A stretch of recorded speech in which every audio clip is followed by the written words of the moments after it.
Welcome everyone to Monday Morning Morons for August 19th, 2019. This week, let's begin with the old adage, be careful what you wish for, you just might get it. YouTube sued for allegedly discriminating against LGBTQ community.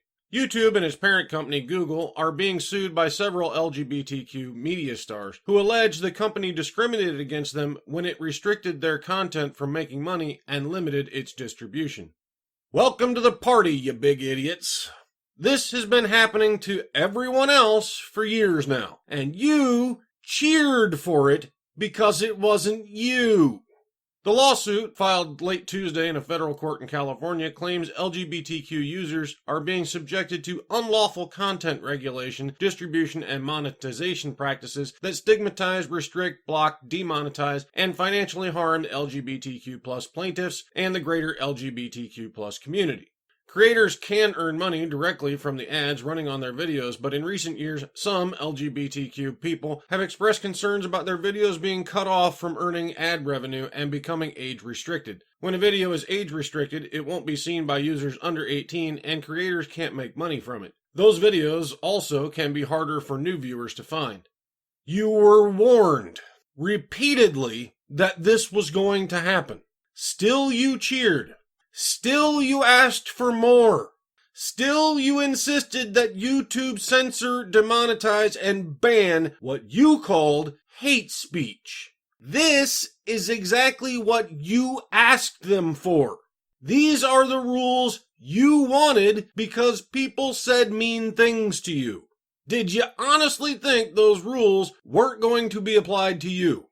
Peter Obsler, a partner at law firm Brown George Ross, who is the lead attorney for the plaintiffs in the suit, said YouTube is essential for his clients to get their message and content out. We understand there needs to be regulation and we understand there needs to be content-based curation, but it has to be consistent, Obsler said. In other words, not fair. You should exempt us from the rules everyone else has to follow because we're gay. Sorry, cupcakes, we warned you years ago that this is where you were headed with your hate speech rules and vague-ass harassment policies. Now you get to reap what you've sown. Enjoy the downward spiral while it lasts. The rest of us have been riding this wave for years already. You'll get no sympathy from us. Speaking of reaping the whirlwind, Cornell Study, tweets by blacks much more likely to be tagged as hate speech. A study by Cornell University researchers concludes that tweets thought to originate from blacks are significantly more likely to be deemed hate speech than those of whites. Yeah, $20 says I can guess why without even reading the study. The researchers say the results have two causes. Blacks' tweets are oversampled and inadequate training for those who flag tweets for hateful content.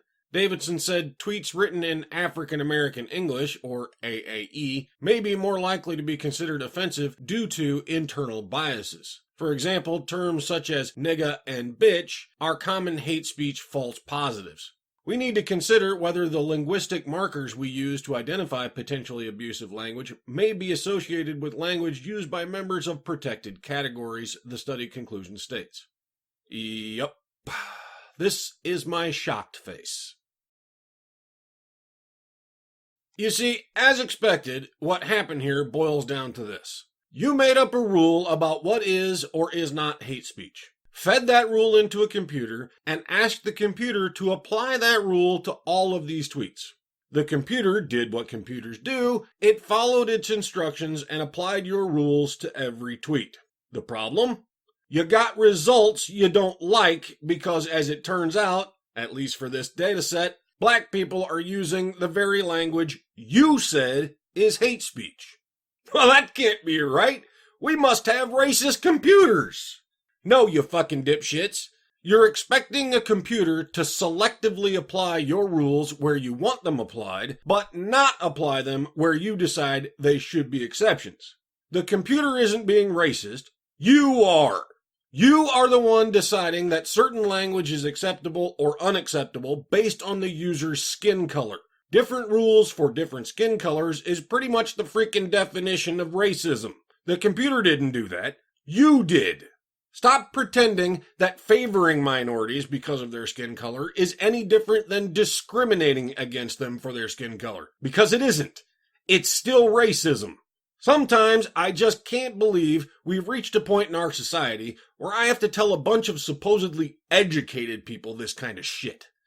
What's next, Bob? Students sign petition to ban offensive white man in crosswalk signs. Oh, good grief. With the rise of politically correct culture, students and universities have vehemently pushed for diversity and inclusion movements, resulting in many things being labeled offensive. In the past, students have signed fake petitions to ban offensive holidays like Valentine's Day and even Christmas to push diversity and inclusion. Among these ongoing diversity and inclusivity movements, campus reform went to George Washington University in Washington, D.C., where students previously voted to ban their offensive Colonials mascot. GW students also previously told campus reform that President Barack Obama is the best president in U.S. history. Campus correspondent Ethan Kai asked George Washington students if they supported changing offensive crosswalk lights because the walk light only portrays an image of a white man. How far will this movement of diversity and inclusion go? Where will the line be drawn for what is considered offensive?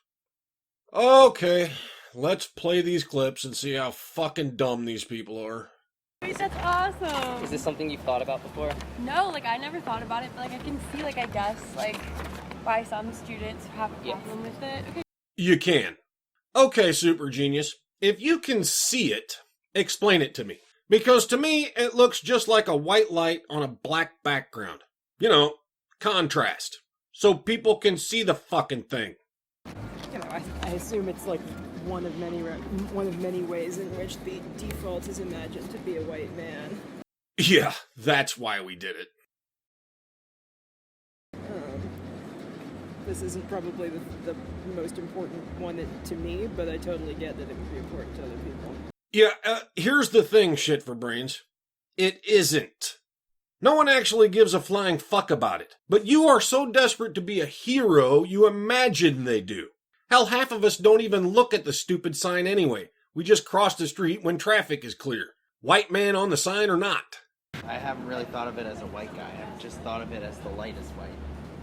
Oh, look! Someone with a sense of reality. Of course, he's signing the petition anyway because he's still a fucking moron, but the little things. I mean, now that I've thought about it, I haven't ever thought about it, but it's just one of those things that... It's definitely a lack of representation. Yeah, for sure. Oh, for fuck's sake. No, it isn't, you twat.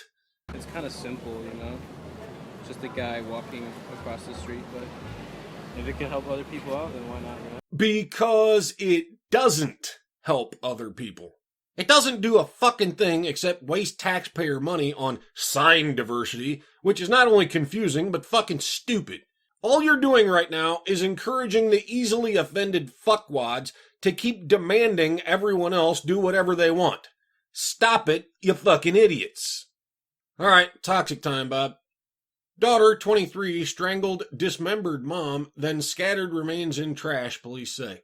A Washington state woman was arrested on first-degree murder charges this week, accused of strangling her mother, then dismembering the body and scattering the remains in dumpsters and trash cans around the city where they lived, according to reports.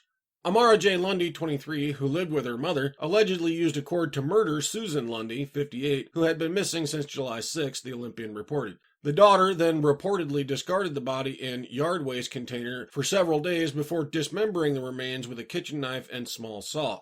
When friends of the mother reported her missing, more than a month had passed since they'd last seen her, the Olympian reported. When police searched the home, they detected a strong bleach smell in the basement.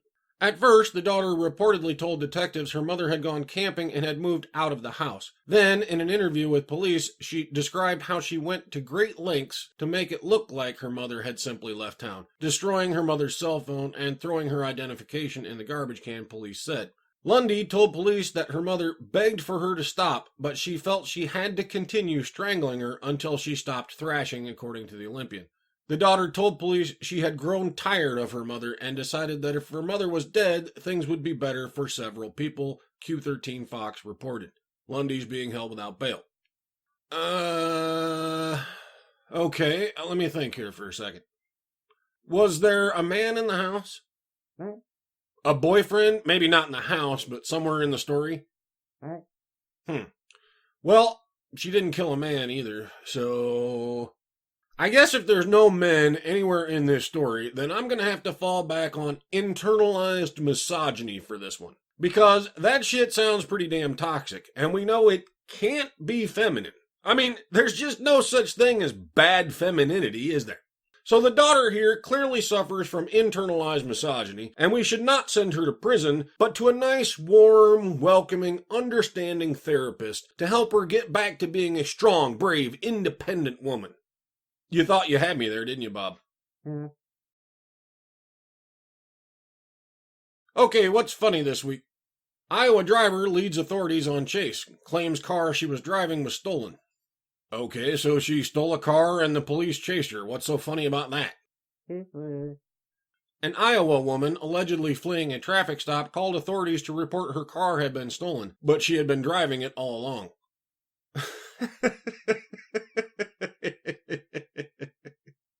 Well, points for originality anyway. I've never seen that tactic before. And I mean, I suppose it could have worked if she'd gotten away.